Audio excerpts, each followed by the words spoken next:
Hello and welcome to Easy as Pie, Mr. Carpenter. I am Mr. Carpenter and wanted to take this moment to give you guys a little more practice and just like a brief overview of completing the square because I know that this topic is not one that latches on maybe as easily as other topics. So I just want to make sure that if you want some extra practice, you had a video to maybe follow along while you were doing it. And I'm going to start with the preface. So if you already kind of understand like the preface, and you can kind of just move on to the examples would be later on in the video. But when factoring something like x squared plus 10x plus 25, right, we would identify our a, b, and c values. And the goal of factoring is to first ask if we can do a greatest common factor, which we cannot. Then asking if we can do DOPS, which we cannot. And if we can't do those two, then we're left with factoring a trinomial. And in factoring a trinomial, we're going to take the c value and find factors of the c value that add up to the b value. So in layman's terms, we're going to take the last number. We're going to find two numbers that multiply out to the last number and add up to the second number. In this case, you might have already seen it. 5 times 5 is 25, and 5 plus 5 is 10. So that would mean that these are my lucky numbers, right? And when factoring this, it would essentially, I make two parentheses, and x comes first on both of them, and then the second numbers are just the two factors that I just found. So in this case, they're both going to be a positive 5. And this is where the whole thing comes into play, right? Because this is the same number multiplied by itself. So essentially, I can just say it's x plus 5 times itself, which is just x plus 5 squared. And then all I have to do is add a plus 0 at the end, and this is suddenly in vertex form. So I can identify its vertex by flipping the number inside the parentheses to be a negative 5 and keeping the number outside to be a 0. So the vertex is negative 5 comma 0.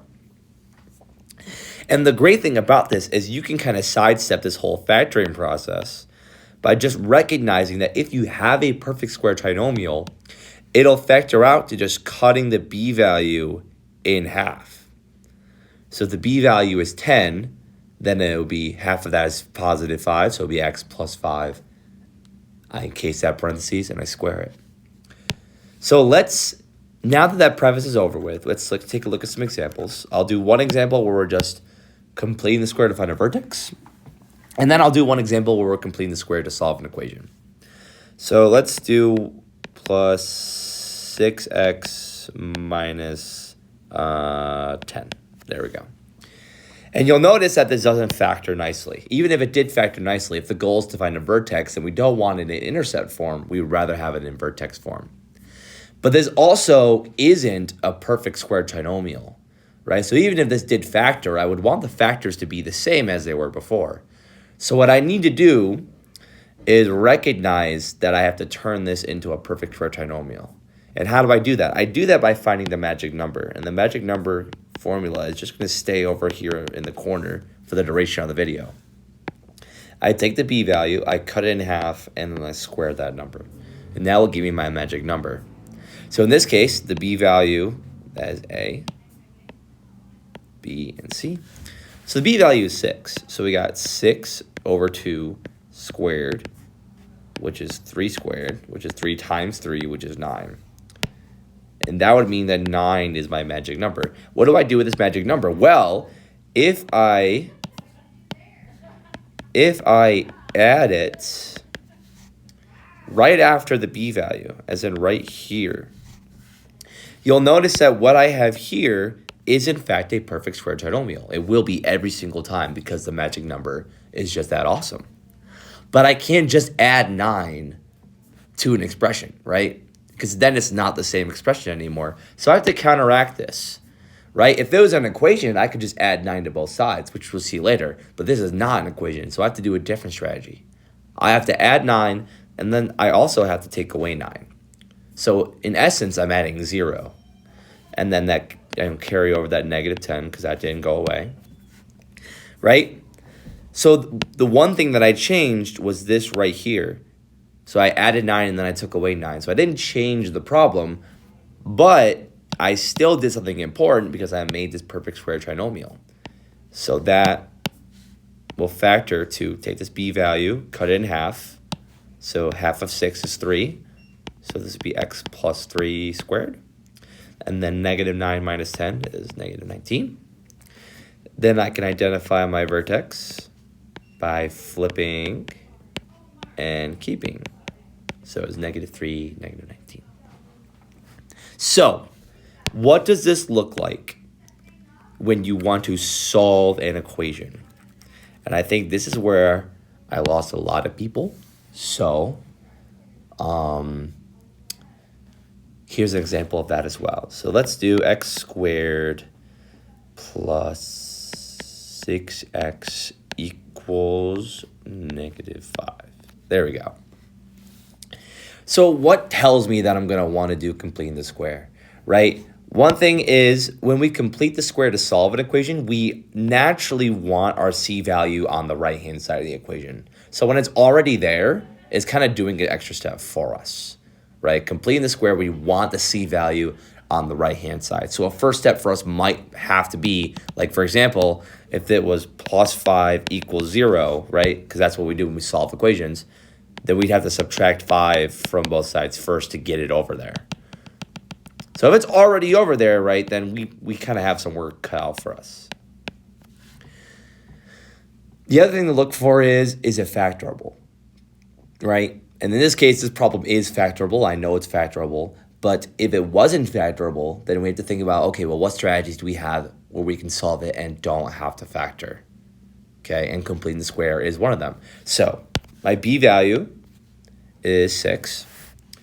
My a value is 1, right? In a weird kind of sense, my c value is negative 5, but it's not actually because it's on the wrong side. But that doesn't really matter for this problem. I take the b value. I have to find my magic number. So it's 6 divided by 2 squared, which is 3 squared, which is 9. Okay. And so this will be x squared plus 6x, and I'm going to add in that 9. And in this case, because I have an equation, I can just add 9 to both sides, right? I don't have to do the plus or minus. I can, right? I can add and subtract to one side of the equation if I want, but this saves me a step because I would have had to add that 9 to both sides anyways to move it over, right? So I'd rather just have it there in the first place. As you saw before, I recognize I accidentally made the same kind of problem, but this will factor into take the b value and cut it in half. So 6 cut in half is 3, so x plus 3 squared, right? This whole thing factors into that. Equals. Negative 5 plus 9 is 4. And from here, right, what was stopping us from using regular equation solving skills was that there are 2 variables raised to different exponents. So I could not combine like terms, and I was really at a loss for how to factor and all that stuff. But now I've been reduced to 1 variable. So at this point, all equation solving skills are now coming into play. For example, the base of my exponent is by itself. So the opposite of squaring is the square root. And this is very important. So if I take the square root on the left-hand side, the square root and the square are away, and I'm left with the base.